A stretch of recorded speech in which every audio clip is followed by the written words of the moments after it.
Existe uma força quase invisível que molda a nossa vida financeira todos os dias.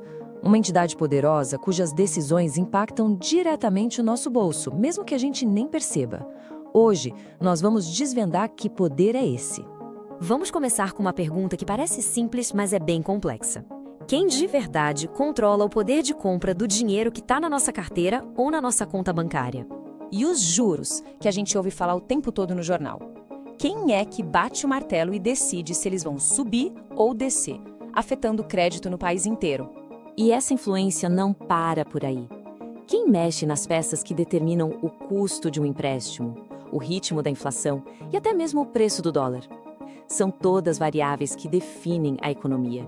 A resposta para todas essas perguntas leva a um único lugar. Uma instituição que, vale lembrar, não foi eleita por ninguém, mas que concentra um dos maiores poderes econômicos da nação. Essa instituição é o Banco Central. Certo. Então, para entender o tamanho desse poder, a gente precisa primeiro dar um passo atrás e definir o que exatamente é o Banco Central e qual é o papel dele. De uma forma bem direta, o Banco Central é a autoridade monetária do país. A grande missão dele é gerenciar como o dinheiro circula, funciona e mantém seu valor dentro de toda a economia. E aqui tem um ponto muito importante. O Banco Central não é um banco como aquele que a gente usa. Ele não tem agência, não abre conta corrente para pessoas, não faz empréstimo para gente. Ele é, na verdade, o banco dos bancos. É ele quem comanda o sistema financeiro inteiro. E como ele faz essa gestão toda na prática? Bom, a ferramenta mais famosa e, sem dúvida, a mais poderosa que o Banco Central tem nas mãos é o controle da taxa básica de juros. Olha só como essa engrenagem funciona. Quando o Banco Central sobe os juros, pegar dinheiro emprestado fica mais caro em toda a economia. Com isso, as empresas pensam 2 vezes antes de investir, as pessoas consomem menos e, no fim das contas, a atividade econômica dá uma freada. E o contrário, claro, também vale. Se o Banco Central decide baixar os juros, o crédito fica mais barato.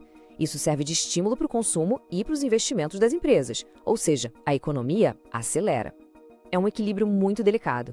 Mas seria um erro pensar que o trabalho do Banco Central se resume a só ficar ajustando os juros. A responsabilidade dele é bem mais profunda. É proteger a saúde do nosso dinheiro. O objetivo número 1, a missão principal, é manter o valor da moeda estável. E o que isso quer dizer na prática? Lutar contra a inflação. Porque é a inflação descontrolada que corrói o poder de compra e faz o dinheiro valer menos. Para cumprir essa missão, ele também tem outras funções que são vitais.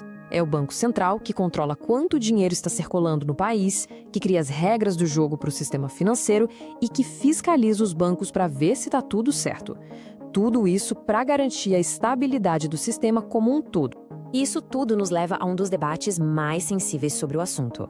O equilíbrio entre a autonomia que o Banco Central precisa ter e a responsabilidade que ele carrega. É exatamente aqui que mora o dilema. Por um lado, o Banco Central precisa de liberdade, de autonomia, para tomar decisões baseadas em dados e análises técnicas. Mas, ao mesmo tempo, ele não age no vácuo. Ele tem uma responsabilidade com o país e precisa seguir as metas definidas pelo governo. Então, imagine essas duas forças. De um lado, as decisões puramente técnicas, frias, baseadas em projeções e análises. Do outro, as metas de inflação, que são definidas pelo governo e que o Banco Central tem o dever institucional de perseguir. Navegar entre esses dois polos é o grande desafio diário da instituição. Ok, mas no fim do dia, por que essa discussão toda importa? A resposta é simples, porque cada uma dessas decisões tomadas lá em Brasília ecoa diretamente no nosso cotidiano. Sabe quando a gente percebe que a prestação do financiamento da casa ou do carro de repente ficou mais salgada?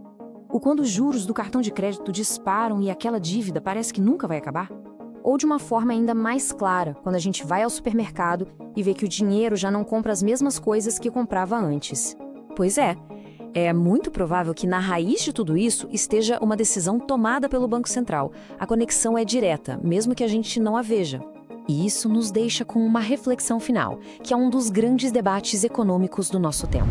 Levando em conta todo esse poder, o Banco Central deveria ter mais autonomia para agir de forma técnica, blindado de pressões políticas? Ou, pelo contrário, deveria estar sob um controle maior do governo que foi eleito democraticamente? Não existe resposta fácil, mas a direção que um país escolhe tomar aqui define muito do seu futuro econômico.